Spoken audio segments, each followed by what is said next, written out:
Alors en fait, on a proposé, on est venu nous chercher, je vous expliquerai un petit peu le contexte, pour travailler donc avec un collège à Angoulême qui souhaitait, grâce à la nutritionniste qui travaille dans ce collège, essayer d'éveiller un petit peu une certaine conscience chez les collégiens sur l'importance de bien s'alimenter, de aussi pratiquer la cuisine. Et donc ce projet est né de cette rencontre avec cette diététicienne qui était venue à notre conférence Fun Food Conference, comme quoi vous voyez que c'est important de faire des conférences. Et on a soumis aussi ce projet à différents financements et on a eu beaucoup de chance puisqu'on a eu plusieurs fois des financements nationaux sur ce projet qui est assez visible en France. Alors ce que je vous présente là aujourd'hui, c'est plutôt la réflexion, on va dire, le cadrage un peu théorique de cette expérimentation. Et dans un deuxième temps, on va plutôt regarder la transférabilité de cette première expérience dans un autre collège, ce qui était aussi un deuxième aspect du projet qui a émergé progressivement de notre travail. Alors la question qui s'est posée au départ, à travers cette rencontre avec Marilyn Puck, c'est peut-on éduquer et comment faire pour éduquer finalement les collégiens à la pratique culinaire.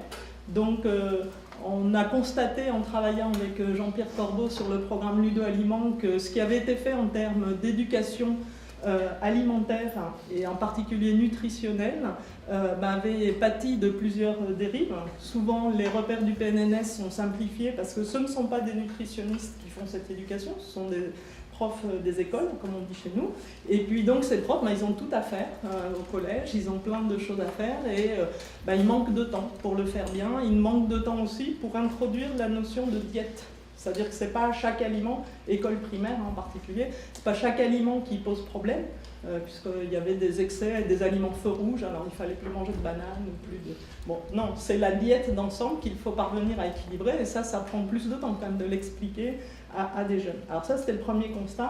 Il y a eu aussi beaucoup d'actions d'éducation sensorielle, en particulier Pascal Schlich et Aude Gagnère ont monté plein d'expérimentations sur ce registre-là, et eux-mêmes ont constaté qu'en fait, c'est très bien d'apprendre aux enfants à différencier croquant, croustillant, craquant, sauf que si après on ne le pratique pas tous les jours, chez soi, ou si on ne commente pas tout ce qu'on mange avec sa famille, etc., on perd très rapidement ses habiletés de qualifier les sensations que l'on ressent, et c'est une éducation qui finalement, dont les effets se perdent assez vite, puisqu'elle n'est pas finalement prolongée à la maison.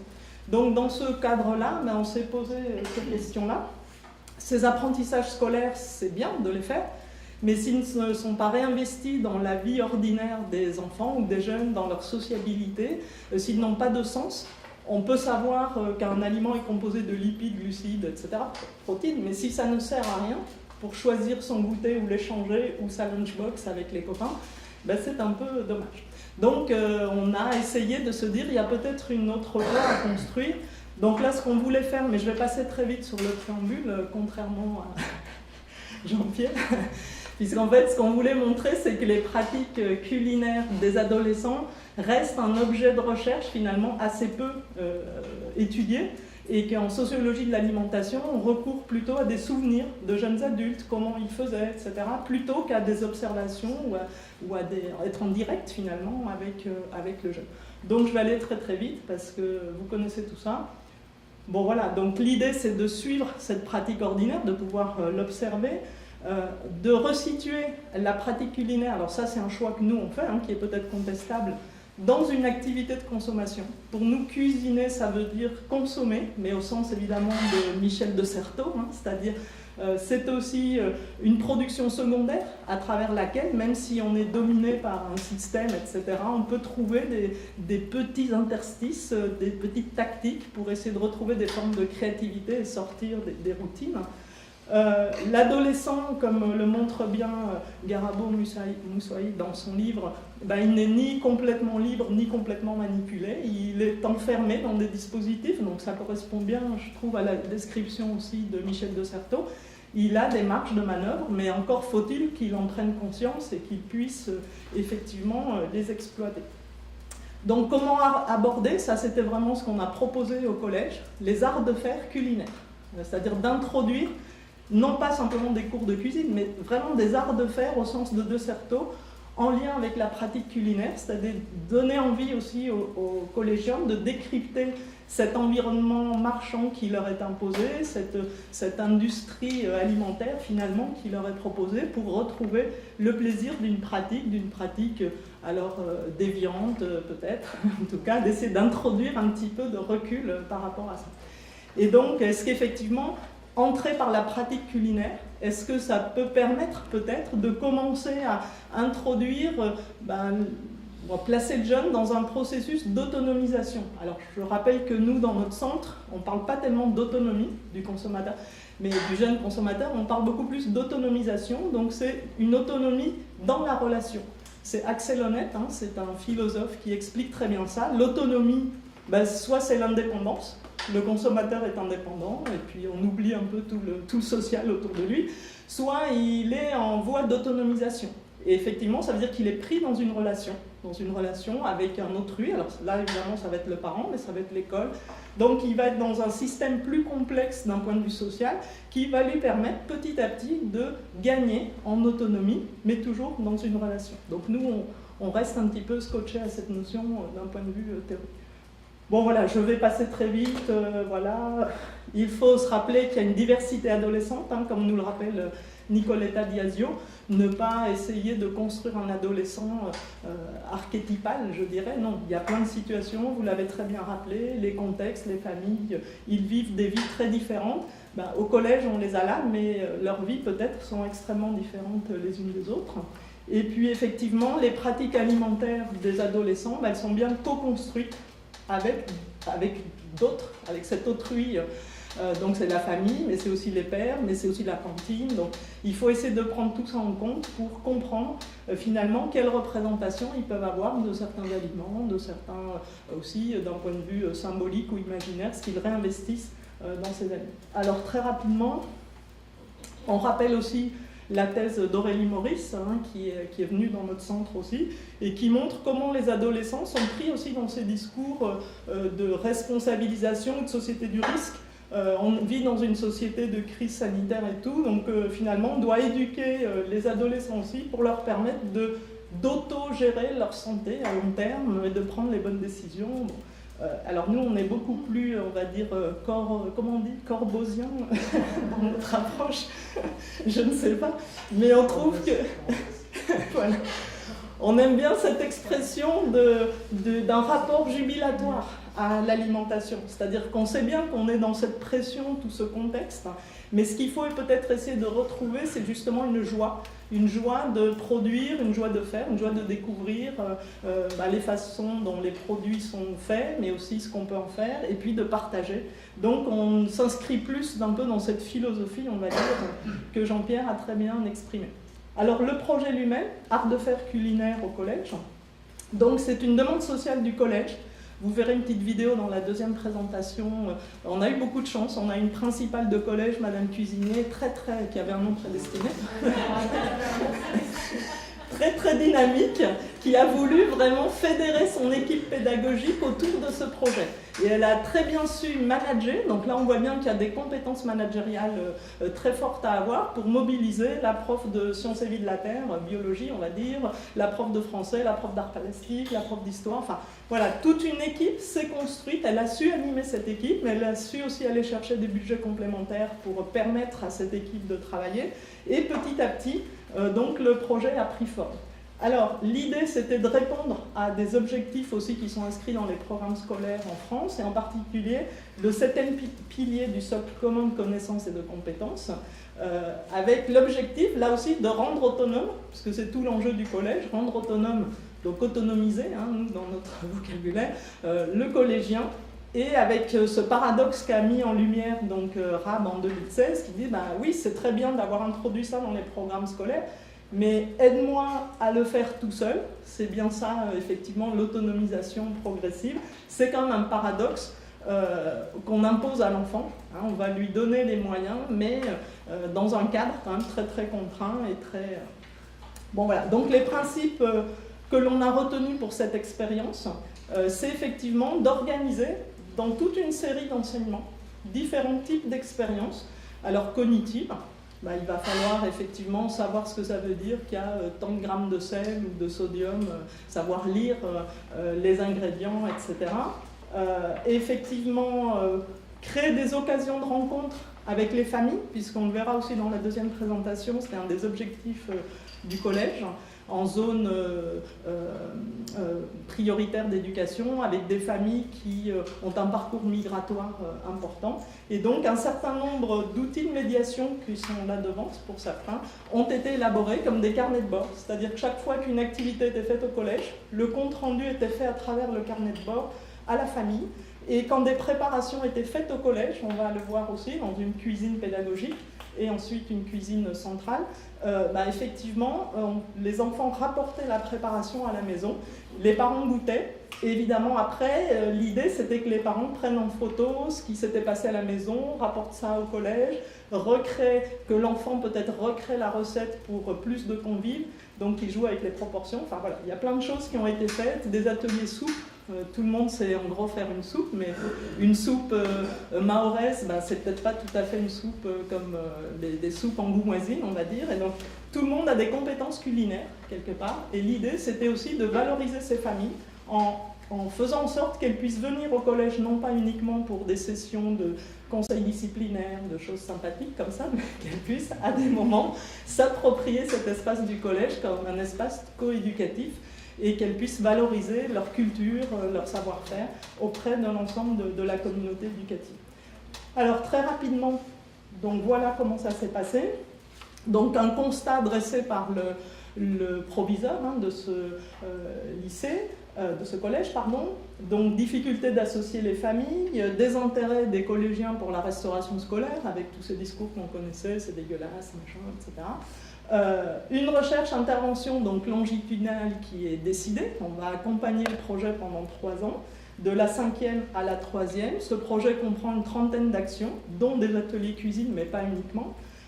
Et puis effectivement, en accompagnant le projet, on va se doter d'un certain nombre d'outils de suivi, d'évaluation, de ce que les enfants ont compris, des productions. On va systématiquement récupérer toutes les productions qui sont liées à ce projet. Et voilà, 5 modules. L'alimentation, la cuisine, l'environnement, les médias, les métiers. Bon, je passe très vite, on pourra y revenir après. Alors, dans la filière du manger, on va dire, nous, on a un petit peu travaillé sur les acquisitions parce qu'ils sont allés visiter des marchés, un supermarché, des lieux de production, de cueillette aussi, voilà.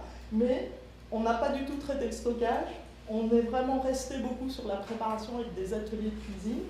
Et après, il y a eu aussi différents ateliers dans d'autres cours sur le repas, les arts de la table, la prise de nourriture, et puis après, la gestion des restes. Ça n'a pas été l'objet central du projet. Donc on ne peut pas non plus tout aborder dans ce genre de projet. Alors qu'est-ce qui s'est passé ? On s'est retrouvé avec une masse de données effarante au bout de 3 ans. Des données évidemment totalement hétérogènes. Des questionnaires qu'on a reproduits au début, début de la 5e, début de la 4e, début de la 3e, des productions d'élèves, évidemment tous les commentaires des carnets de bord qui revenaient, les observations in situ, le comportement des élèves pendant qu'ils cuisinaient, les questions qu'ils posaient, comment ça se passait, etc. Des focus group pour leur demander plus ou moins à chaud comment ils avaient vécu un certain nombre d'éléments.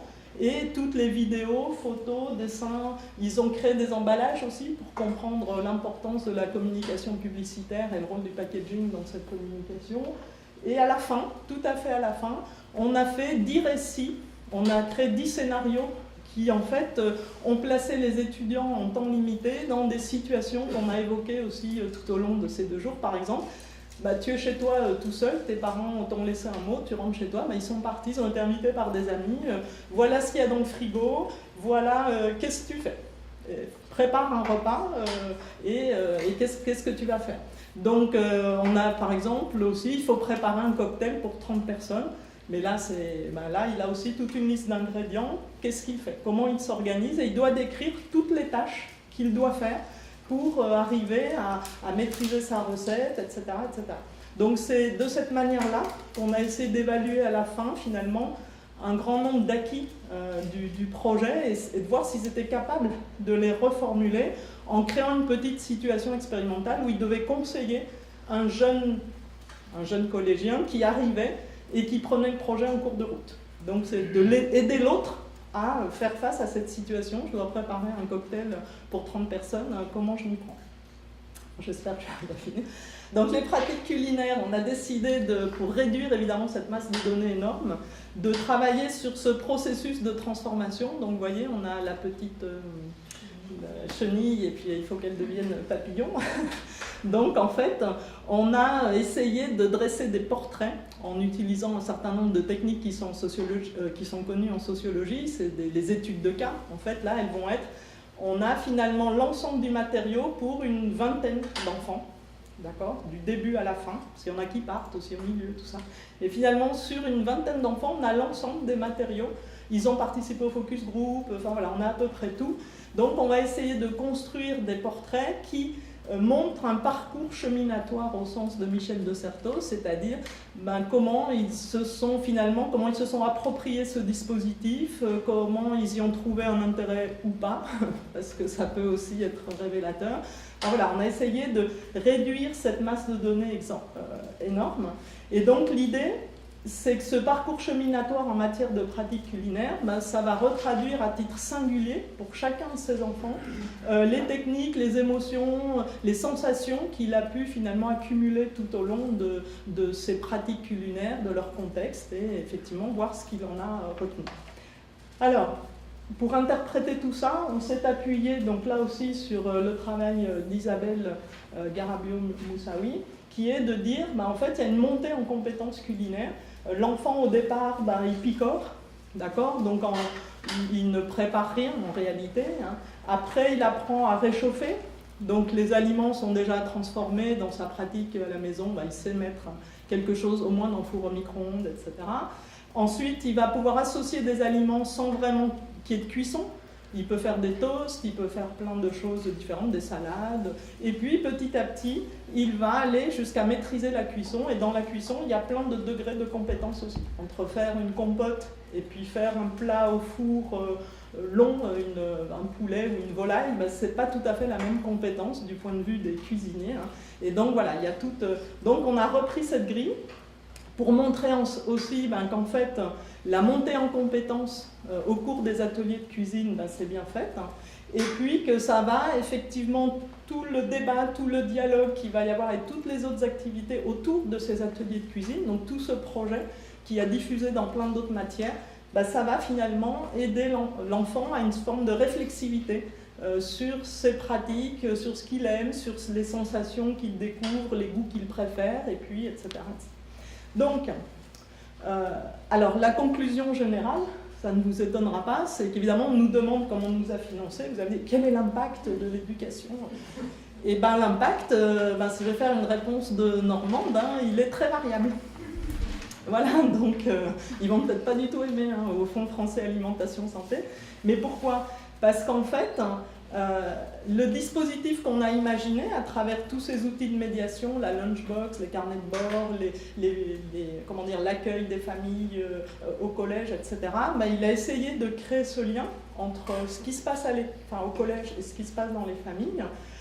Mais la réponse est très claire, c'est que ce projet a vraiment permis d'ouvrir une zone proximale de développement, si on prend le modèle théorique de Lev Vygotsky, c'est-à-dire j'apprends à faire des choses en étant guidé par autrui, des choses que je n'ai jamais faites. Chez moi, j'ai peut-être jamais épluché des légumes, j'ai jamais cuit quelque chose, donc je vais aller au-delà de mes compétences réelles pour développer un potentiel de compétences. Donc ça a été bien conçu, bien accompagné au collège, etc. Mais la vraie question, c'est est-ce qu'une deuxième zone proximale de développement, est-ce qu'elle a pu s'ouvrir à la maison? Et là, justement, par les récits que vont faire les enfants, qu'ont fait les enfants, on s'est rendu compte que dans certains cas, l'enfant aime bien, finalement, cuisiner au collège, mais qu'il n'a pas le droit de le faire chez lui. D'accord? Parce que la maman, et c'est lié à la culture de la maman, c'est son rôle, c'est sa mission dans la famille d'être la mère nourricière, elle contrôle tout ce qui se passe, les achats, etc. Donc on ne peut pas ouvrir ce deuxième espace. Il a des compétences, il a des dispositions maintenant, mais qui en fait ne peuvent pas s'actualiser, ne peuvent pas s'exprimer dans le contexte familial. Donc c'est pas perdu, mais c'est pas immédiat. Vous voyez, il les réinvestira peut-être plus tard, quand il partira étudiant, ou voilà. Et dans d'autres cas, au contraire, L'enfant dont la mère pensait qu'il allait se couper, se brûler, ce que vous avez dit, la mère découvre qu'il est capable de faire des tas de choses à l'école et va lui ouvrir la cuisine, va lui donner accès à la cuisine, va l'aider à reproduire des recettes, à changer les proportions, par exemple, si on doit nourrir pas 4 personnes mais tout d'un coup 10, bon, elle va s'impliquer avec lui pour finalement le valoriser à la maison à travers un certain nombre de productions conjointes. Alors ce n'était pas notre objet, notre projet c'était pas de faire de l'ethnographie familiale, d'aller voir ce qui se passe, mais on sent bien que si on nous pose la question de l'impact, c'est bien ça, c'est-à-dire que le collège a ouvert un possible, mais il faut que ce possible soit retravaillé, réapproprié à la maison. Donc, pour finir, très simplement, il a fallu aussi donc, que l'on prenne en compte, justement sur ces 15 portraits, effectivement l'origine sociodémographique de chaque famille, sa culture, ses revenus, etc., le parcours migratoire de certaines d'entre elles, le style éducatif parental. Donc on a fait des questionnaires complémentaires pour savoir si le style éducatif était très autoritaire, permissif, etc., négociateur, etc. L'histoire de la famille elle-même, de sa propre culture alimentaire. Et donc ce que l'on voit bien, c'est que tous ces facteurs contextuels, ils peuvent ouvrir ou au contraire refermer cette zone proximale qui s'est ouverte au collège. Et donc c'est en ça que vous l'avez dit vous-même, la famille est absolument clé dans ce type d'appropriation, enfin, en tout cas pour les pratiques culinaires, c'est vraiment la famille qui va apprendre, donner l'exemple, routiniser un certain nombre d'acquis qui peuvent venir du collège, mais après, effectivement, bon voilà. Donc ça, c'est la difficulté de ce genre de projet, c'est-à-dire qu'on fait des très belles choses au collège. La vraie question, c'est comment fait-on pour que le lien avec les familles se crée, se structure, se vivent et permettent aussi finalement à l'enfant de pratiquer les nouvelles compétences qu'il a acquises dans le cadre scolaire. Bon, voilà. Ça s'arrête là. Pour la première.